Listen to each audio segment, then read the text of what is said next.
নমস্কার বন্ধুরা, আজকে কাঁচা কলা দিয়ে যে এত সুন্দর একটা নিরামিষ পদ রান্না করা যায় সেটাই আপনাদেরকে দেখাবো। কাঁচা কলার কোপ্তা।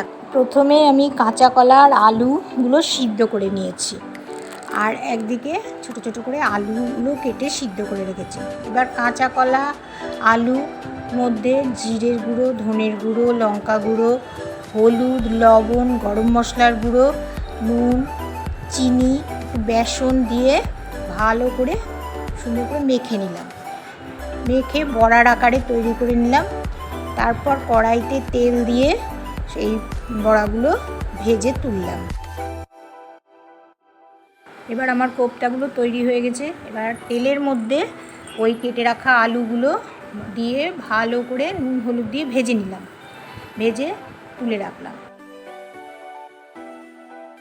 এবার মিক্সির জারে টমেটো, আদা, কাঁচা লঙ্কা, মগজ, কাজু, টক দই সব ভালো করে পেস্ট করে নিলাম।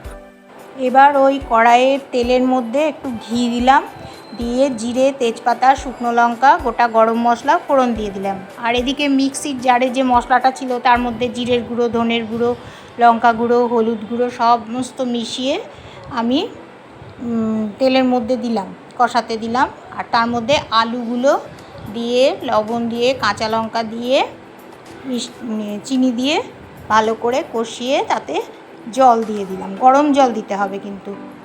দিয়ে আলুটা তো ভাজার সময় সিদ্ধ হয়ে গিয়েছিল।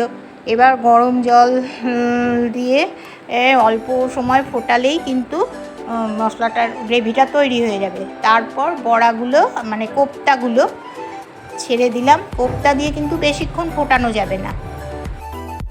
এরপর ঘি, গরম মশলা দিয়ে নামিয়ে নিলাম। হয়ে গেল আমার কাঁচা কলার কোপ্তা কারি। একটা পাত্রে আমি নামিয়ে রাখলাম। তারপর একটু ফ্রেশ ক্রিম দিয়ে দিলাম। ফ্রেশ ক্রিমটা কিন্তু আমার ঘরেরই তৈরি করা।